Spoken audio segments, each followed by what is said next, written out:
stand out. That's what we're talking about today.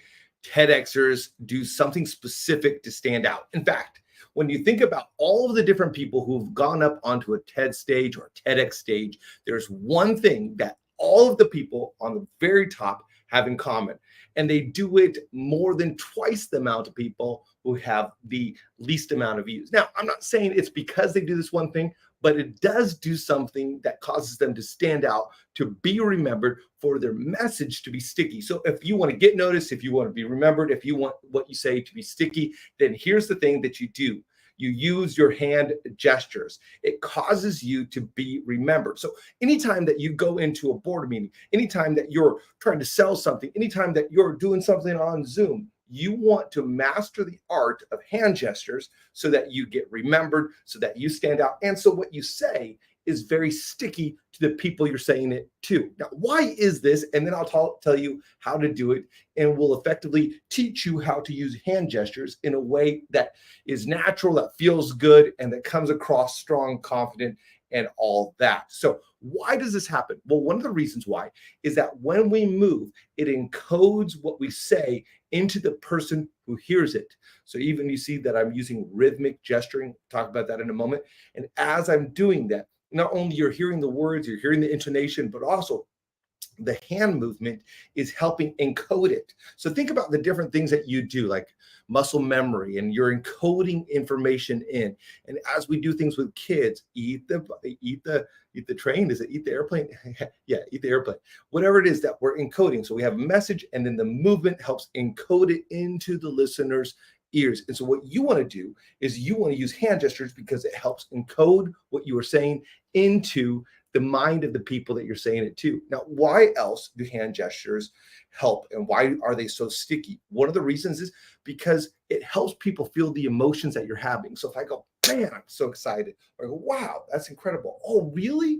And so that helps my emotions get across. So when we hear somebody and we see that they're doing something, it comes across more emotional, and we tend to connect with people through emotions. We're emotions, and they come through emotions. Now, not only that, what also happens is it conveys warmth. So studies have shown that when somebody's using hand gestures, they says, oh, that person is warm. It come across more agreeable and more energetic. So if you're interviewing somebody and their resume is exactly the same and all other elements are exactly the same, but one person is just coming across a little bit more energetic and the other person is just coming across a little bit less energetic. You see, even what I did right there, when I stopped using my hands, instantly what happened is my energy went down. So when you use your hands, it helps your energy show up. It helps you show up. And if you have nervousness, if you struggle with nervousness, then using hand gestures will help you, because one of the things that nervousness is, I talk about this in Speak with No Fear, one of the things that nervousness is just it's a negative form of energy. So when you can get the energy out, then you're able to come across less nervous and feel less nervous because your energy has a place to go. The negative energy has a place to go.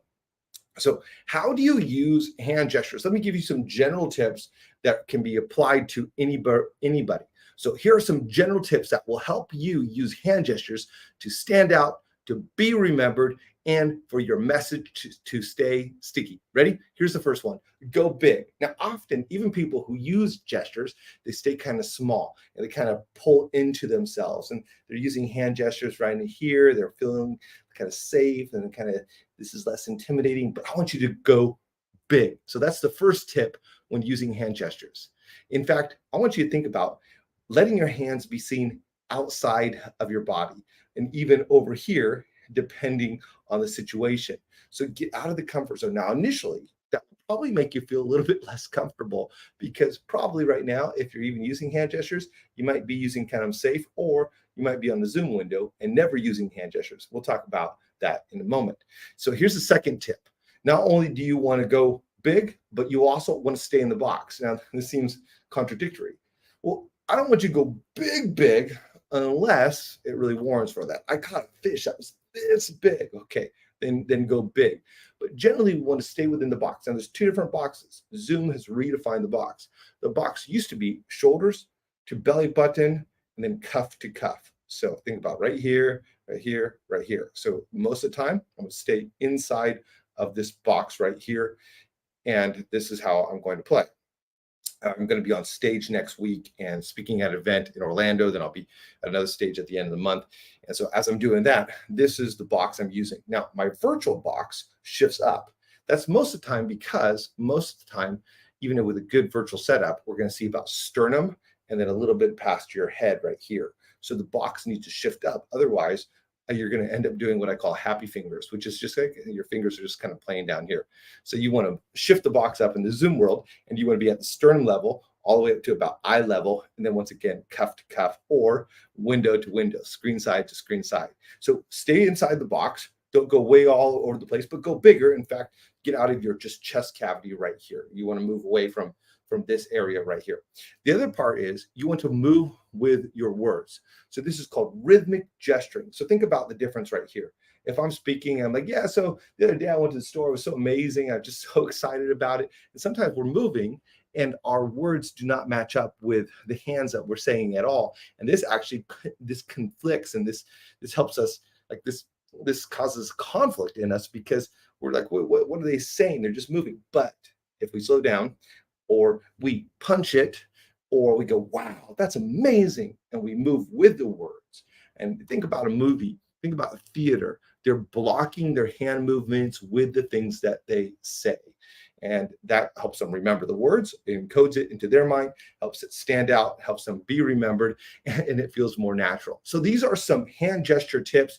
Lots of different ways that you can use this. Next time you jump onto your Zoom, get outside, move your hands around a little bit, off the armrest, come all the way up here, go down to about here on Zoom, or next time you stand in a room, experiment a little bit. Now, what can you do to practice this? Get in front of the mirror and just start practicing, or better yet, film yourself. Even like what I do here, I'll film myself, I'll go back and watch it, like, oh, okay. And here we're going live. So here we go. And then I'll go back and watch it and I'll say, okay, you know what? I shouldn't use that hand gesture. Oh, or I should do this. So make sure you watch your videos, make sure you watch yourself in the mirror so you can see what you're doing before other people see what you're doing. And that's how you use hand gestures to get noticed, to stay sticky, and to be remembered. Until next time, start using some hand gestures. We'll pick it up on the next live stream.